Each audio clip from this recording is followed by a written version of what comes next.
Olá pessoal, bom dia. Vamos lá para o nosso cafezinho de hoje.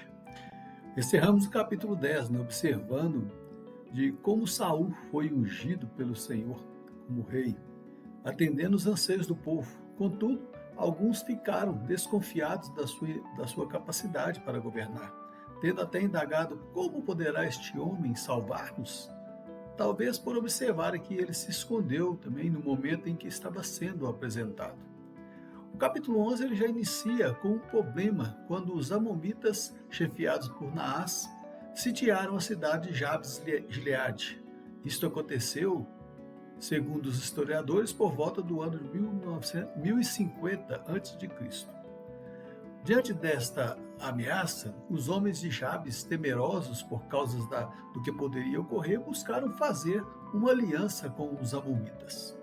E Naás responde no verso 2: Porém, Naás Ammonita lhes respondeu: Farei aliança convosco sob a condição de serem vazados os olhos direito, trazendo assim eu vergonha sobre todo o Israel.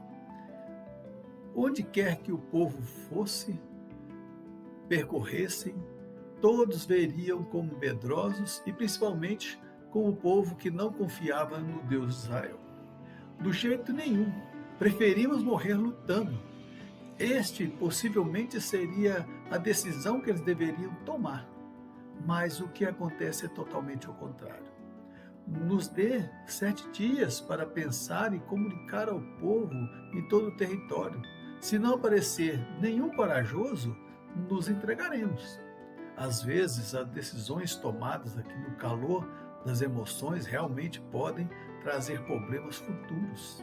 Pedir um tempo para pensar, creio que foi uma atitude até sábia deles, mas afirmar que este tempo serviria para procurar alguém para defender é meio temeroso.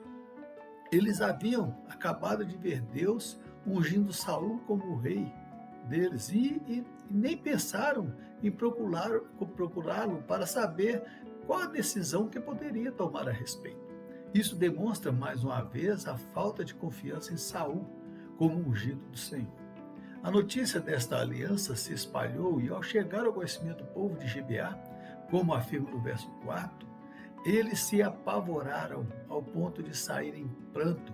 E diz o texto que em alta voz. Imagino como foi agonizante para aquele povo. Onde estivesse, cada um podia ouvir o alarido do choro, um choro de desespero. Se você tem acompanhado nossos estudos, pode perceber no capítulo 8 que este povo afrontou a Deus ao pedir um rei que os conduzisse, não confiando mais na ação de Deus nas suas vidas. E com esta afronta dos amonitas, podemos até concordar com eles que necessitavam de alguém para estar à frente.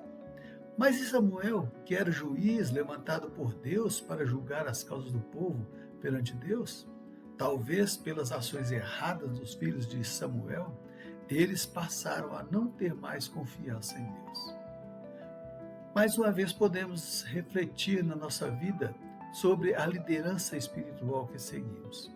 Se vemos alguma coisa errada, nos leva a perder a confiança que depositávamos na pessoa e realmente nos sentimos frustrados. Aí já tomamos a decisão errada de sair e procurar outro local para estarmos servindo ao Senhor. Como aquele povo, deixamos de confiar na ação de Deus, mesmo que possamos achar errada. Deixamos de clamar a Deus que faça a sua vontade e observamos apenas a força do nosso próprio braço ou do nosso entendimento. Diz o texto que no momento em que Saul voltava do campo, ouviu o choro do povo e no verso 6 vemos a reação daquele que foi escolhido por Deus. Diz o texto assim: e o Espírito de Deus se apossou de Saul quando ouviu estas palavras e acendeu-se sobre modo a sua ira. Vemos aqui a semelhança lá no capítulo 10, né? Estudamos. Porém, naquele momento, o Espírito Santo, o Espírito do Senhor se apoderou dele e passou a profetizar. Aqui vemos que demonstrou a sua ira, a ira de Deus. Tal como da outra vez eu te pergunto, quem se irou? Se você entende que a ira não era de Saul e sim de Deus, está correto. Pois Deus fica irado com a ação medíocre do seu povo, mesmo diante de tudo que tinha feito por eles, ao atender o seu anseio em ter um rei, e agora tomam a decisão sem nem ao menos conversar com Saul, que era o ungido de Deus. E tomam a decisão de esquartejar uma junta de bois e espalhar em pedaços em todo o território, com a seguinte mensagem: assim se fará com os bois de todos aqueles que não seguiram Saul e Samuel. Ao ouvir o que entendemos ser uma maldição exarada contra o povo, o temor do Senhor caiu sobre o povo. Antes de seguirmos, temos que observar duas coisas. O povo tinha conhecimento do poder de Deus na sua vida e sabiam que a mão de Deus poderia pesar sobre a vida deles. A honra que é dada a Samuel por Saul, pois mesmo as pessoas tendo rejeitado os ensinamentos de Deus através de Samuel, Saul continuava confiante e contava com seus ensinamentos. E o povo toma a decisão de se reunir para a batalha sob o comando de Saul, juntando um exército de 330 mil homens.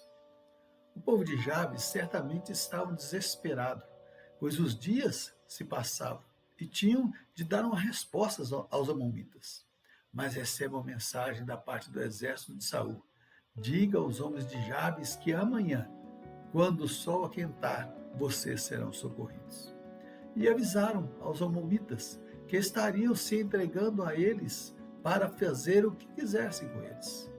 Mas vemos no verso 11 que tudo não passou de uma estratégia de Saul para derrotar os amonitas.